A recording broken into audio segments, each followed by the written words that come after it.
This song was recorded by accident.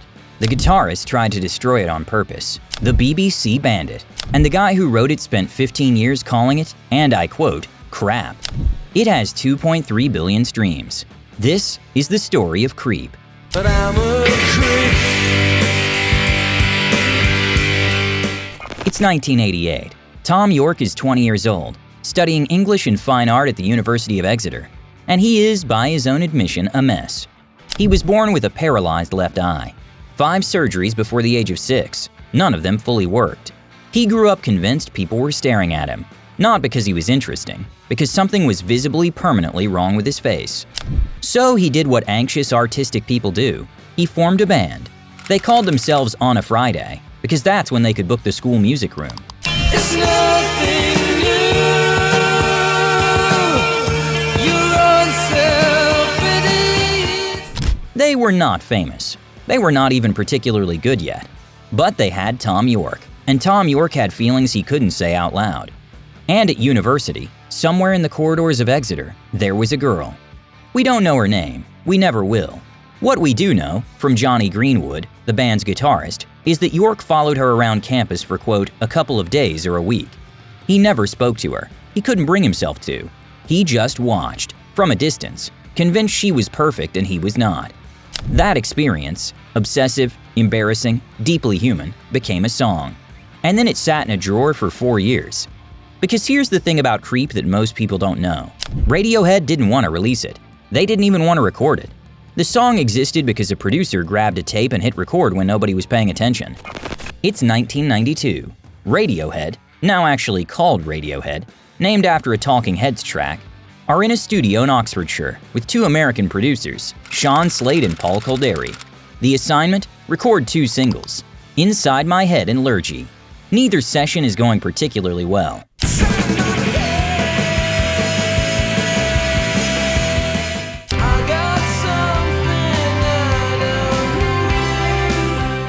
During a break just to kill time, the band starts playing something else, casually. Yorke, as a joke, tells the producers it's a Scott Walker cover. One of the producers turns to the other as they are leaving that night and says, and I love this, too bad their best song is a cover. It wasn't a cover, it was Creep. Kolderie convinces the band to record it properly. They are not excited about this. Yorke finds the lyrics embarrassing. They're basically a diary entry about a girl he stalked for a week. And Johnny Greenwood, the guitarist, has a more practical objection. He thinks the song is too soft, too quiet, too nice. So he decides to fix that. During the recording, right before the first chorus, Greenwood picks up his guitar and hits it as hard as he can. Not a riff, not a solo, just a massive, violent, ugly burst of noise, on purpose, designed to ruin the take. That's the sound of Johnny trying to fuck the song up, Ed O'Brien later said. He really didn't like it, so he tried spoiling it, and it made the song. They played it back, and somehow the sabotage was perfect. The violence of that guitar matched the violence in the lyrics. The quiet verse, then the explosion, the self-loathing made audible. Yorke himself described it. The song is like slashing its wrists. Halfway through, it suddenly starts killing itself off, which is the whole point, really. It's a self-destruct song. The producers called EMI that night. Everyone at the label apparently went insane. They released it as a single in September 1992. BBC Radio 1 refused to play it. Too depressing. It charted at number 78 in the UK, sold 6,000 copies. Yorke called himself absolutely horribly gutted. Before I keep going, if you're enjoying this kind of story, subscribe. I cover the music industry moments that somehow never make it into the Wikipedia summary. And drop a comment. Which song do you think destroyed its own creator? Let's make the next episode together. Okay, back to Israel. Somehow, his name was Yoav Kutner. He was one of the most influential DJs in Israel. He heard Creep, put it on the air, and it became, for reasons nobody has fully explained, a national obsession. The phones wouldn't stop. Radiohead's management booked an emergency tour of a country the band had never played, for a song they considered a failure. What do you think that you're sitting there in Oxford, you writing text and music, and you think of being famous or known, and maybe the States or Europe, and suddenly you find out that you're very famous and very popular in the Middle East, in Israel? Yeah, that was weird. Maybe we've tapped a nerve or something, I don't know, but we'll just go anywhere we want, anywhere that people want us, really. So. From Israel, the wave moved. New Zealand, Spain, Scandinavia, then a San Francisco alt-rock station picked it up in December 1992, and by Christmas it was their most requested track. And then, and this is the part that belongs in a different story, Beavis and Butthead watched the music video. In 1994, the MTV cartoon aired an episode where the two teenage idiots react to Radiohead's Creep clip. They're skeptical. The quiet verse starts. They get bored. Then Johnny Greenwood's sabotage guitar hits. That massive ugly crunch. And Beavis literally loses his mind on screen. But I'm a Yes! Rah! Yeah! Capitol Records, Radiohead's US label, watched that clip and made a decision that could have only happened in 1994. They built a marketing campaign around it, made badges that said, "I'm a creep," ran ads that read genuinely, music that doesn't suck. It worked. America bought it. Radiohead were suddenly famous. but I'm a creep.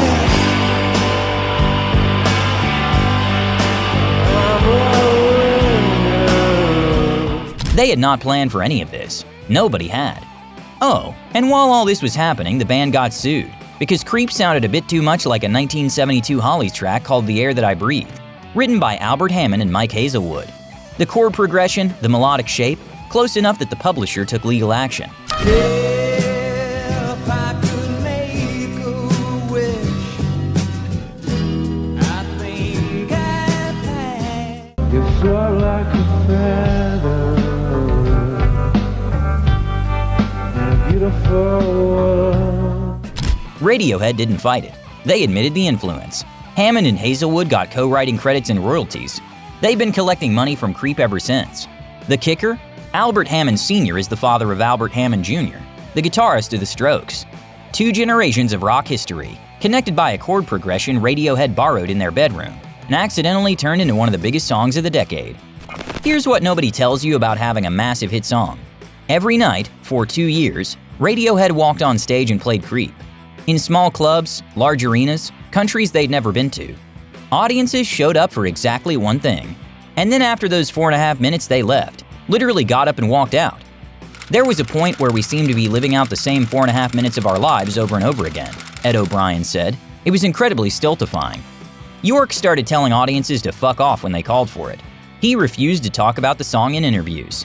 He had written Creep about feeling inadequate and invisible, and now it had made him the most visible he'd ever been, specifically because of the embarrassing parts. Millions of people loved him for his worst moment. Inside the band privately, they stopped calling it Creep. They called it Crap. For years, that was the name. The pressure of being expected to recreate something they didn't understand and didn't want froze them. Greenwood said the band became paranoid little mice in cages, scared of their instruments, scared of every note not being right. Radiohead basically stopped functioning as a creative unit for almost 2 years. Yorke wrote a song about it. He called it My Iron Lung, because that's what Creep had become. A machine keeping them alive while preventing them from moving.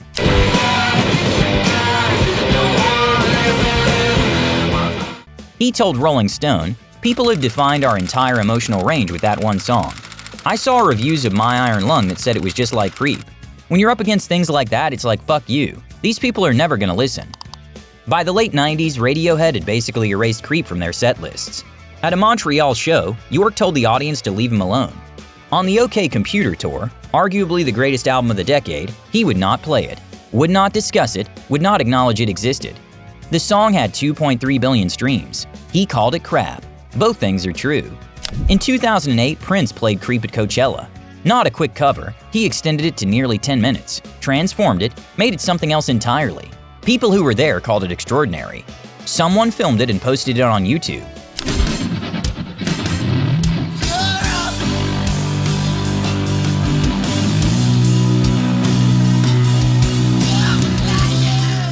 Prince being Prince had it taken down immediately. Thom Yorke found out, and his response is the best thing he ever said about the song. Tell him to unblock it. It's our song. The man who called it crap for 15 years, who told audiences to fuck off when they asked for it, who wrote an entire song about being trapped by it. That man, the moment someone else tried to claim it, said, "No, that's mine." There's a whole therapy session in that sentence, honestly. The story keeps going.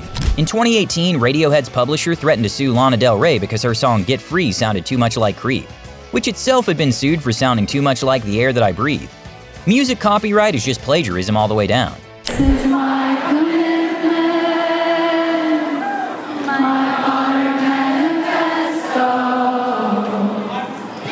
I'm doing it for all of us. Lana disputed it. The case was dropped, but for a few months, Creep was at the center of an international legal dispute for the second time in its life.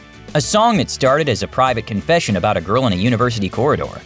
Creep has 2.3 billion streams on Spotify, over 1 billion YouTube views. It's the most streamed song released in 1992, by a lot. It was written by a 20-year-old who couldn't talk to a girl, recorded by accident, sabotaged by the guitarist, rejected by the BBC, discovered by a DJ in Tel Aviv, made famous by a cartoon, sued twice, hated by its own creator for 3 decades. And it's still the song everyone knows. I think that's because what Yorke wrote, in that embarrassing, private, slightly unhinged moment, was something true. Something most people feel and almost no one says out loud. That specific feeling of being in the right room but the wrong person for it. He wanted to destroy it. The guitarist tried to destroy it. The BBC tried to ignore it.